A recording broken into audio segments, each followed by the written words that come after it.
And they're talking about exponential growth. You know, if you take 10,000 year cross section of humanity, right, just 10,000 years, it's like a straight line curve. And then you hit 1960 when you get the advancements of computer technology, the curve's going straight up and you're going to have exponential growth at some point. The second thing that I think people can change, which has been talked about, is the demasculization of men in the country. Like, it's very interesting to me because, like, you know, I've told some people before when I was growing up, look at, you know, when it comes to relationships and having an ability to communicate to somebody else about your thought processes. So you have the critical thinking skills that should be getting taught. They're not there. But young men that are coming up now, you need to get the fuck after it, dude. Like, who wants to be, and that's what I was talking a little bit about Nick Lavery, you know. Anybody can be average. You know, you can sleep in till 3 o'clock in the afternoon on a Saturday. That's great. But you got to challenge yourself to grow. Like I was talking about earlier, it's like you got to suffer a little bit to do exceptional things. Who the fuck wants to be average? Everybody wants not to be average, but if you're sitting on a gaming station for 30 hours a day, you know, you're not educating yourself. You're not going to the gym and working on your body, your mind, your soul. And, you know, those things are in your spirituality too, like those facets of life. It's not a lot of things, but you got to put some effort into those and get after it. And it comes down to relationships with women, for example. Like, there's all these studies on young men coming up now. And what I see is, like, you know, they can't have a conversation with women. Back in the day, you have to have game, right? Well, it started with, like, pornography, right? It's thrown, like, you got Pornhub and all the things. Now guys are like, oh, shit. You know, OnlyFans, these influencers are making, some of them, absurd amounts of money, like $100,000 a day. Well, that means there's a lot of people tuning into it, and then they're not giving that attention to their girlfriend, their spouse. And young men, you know, across the board are getting kind of polluted by the tech and all the other things, and life's a lot easier. But, you know, when I was a young guy, you know, you had to sneak into an attic and get like a Playboy and trade it, right? And then it transferred to that.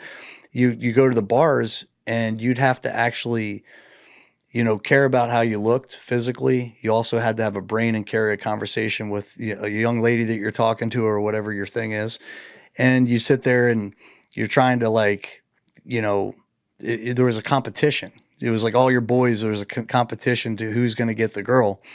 Now it's like guys just jump on, you know, porn as a young age, and it pollutes your mind. Right. Yeah. When you're older, you understand that that's not real life, but you have these expectations of women that aren't really, you know, that might not be a real cross section of reality. And that whole area concerns me too, because that's your fighting force too. You know, what do you think caused that? I think it's a combination. You know, we hit. I was listening to a lot of things. Another area that concerns me is AI. I listened to Rogan's podcast, whether that was Sam Altman, one of the creators of ChatGPT, which I use for business, but I'm not a big fan of AI. I know, dude. Watch Terminator, man. Skynet's real, right? Like, dude, you guys watch Terminator, and we're doing it right now. It's like there's so many different things with AI that are concerning. But it's coming, the genie's out of the bottle. And same with social media, you know, like the algorithms we talked about, the social dilemma. There's all these different things. I also listened to one recently. Kurzweil? Yeah, and there was 3. Sam Altman, and then there was a guy who's been working on AI for 60 years. Kurzweil. Yeah, that one was just mind-blowing.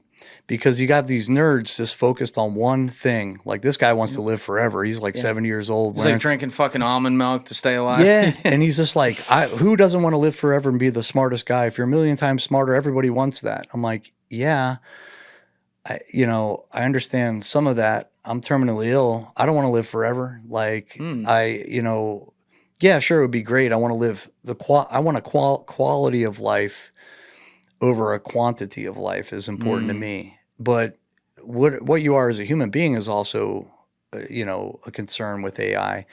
And they're talking about exponential growth. You know, if you take 10,000 year cross section of humanity, right, just 10,000 years, It's like a straight line curve. And then you hit 1960 when you get the advancements of computer technology, the curve's going straight up, and you're going to have exponential growth at some point where it's just going to change. They're talking about 2029, what that's going to look like from today. It's too far, yeah. It's year over year, all these things, but it's impacting people's behavior and how you do business. And the reliance on tech, you're saying? yeah, you're kind of relying on it. And it's like whenever you hear the biblical quote, like the meek shall inherit the earth, initially I was thinking how that might apply to Silicon Valley and, the Mark Zuckerbergs of the world having billions of dollars. They're kind of meek guys, and they have now he's a big jujitsu guy. Now he's doing fucking jujitsu. kicking it So I'm around. like, okay, let me transfer. Now he's gonna go fight like in the UFC. I'm like, that's so fucking Someone funny. said he's encountering every stage of a growing young man about 20 years late or something like that. But then you look at Mike Tyson, man. I was so bummed out with the Mike Tyson. I'm just jumping all over the place. I have ADD. That's all right. But he's not a 8-year-old. Unfortunately, it looks like it's getting canceled now because he had that ulcer. I don't know if it was real ulcer, but Yeah, something's going on. Originally I was like, man, I don't really want to see that. That's the elder abuse type thing. Like you take this champion but I'm like, yo, with all the hormones and things that he's taking right now, he's not your typical 58-year-old No. dude. And I know he's just hitting pads. I follow the fight game, but that one was kind of, things are just weird, like things that 20 years ago could never happen. You're not going to see a 58-year-old former world champion like Muhammad Ali, bad example, but it's like we're moving forward and backwards at the same time. I agree with that. And with all the things that you're kind of talking about, the absurdities of war and things that are really strange is like, I don't know if you ever take the human element out of it. We're more reliant on tech that is, it doesn't have the same repercussions. If you looked at war 200 years ago, it was very up close yeah. and very personal. Yeah. Like you were bayonets right in hand to hand. Even World War I trench warfare is very different than asymmetrical warfare. And you get into using, like now we're using drones to strike. The human impact might be different. And the more removed you are from humanity, that's a whole nother challenge that comes with the advancement of, could be AI, could be tech, because you're not seeing firsthand the atrocities of war.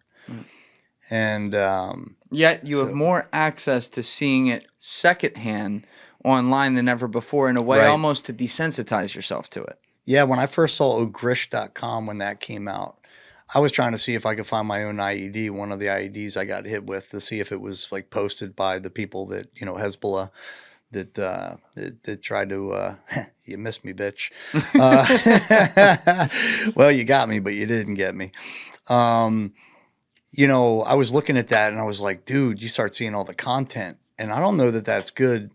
And a lot of the first shooter games that came out, oh yeah, there's a reason behind some of that. I know for certain that some of it was designed, the first shooter games was to kind of, you're getting young men and women kind of in the mindset that applies to the military. There were some incubators that, put some of that stuff out there for a certain reason.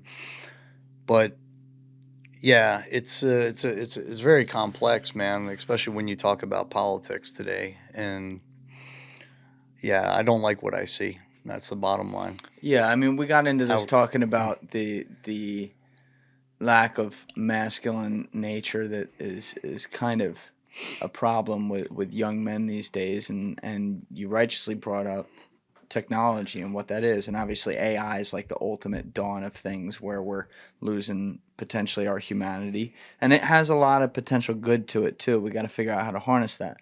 But when you look around, I look at like generational examples, and I find myself more and more, like my life is making content and watching things back and, editing things and whatever. And like, that means when I'm not working, I'm trying to get the fuck away from that. At best, I'm throwing in AirPods and listening to like an audiobook or something. You know where my phone is? It's in my pocket. I'm not looking at it. But when I go to places where there's a lot of people and I look around, I always look for parents before kids because I want to see what the parents are doing. And every fucking time, without fail, just like this, baby.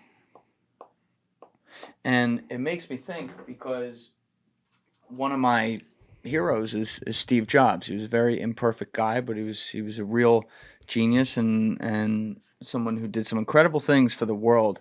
But I really do wonder what he would think if he were around today. And knowing how he was very outspoken, I'm sure he probably would be.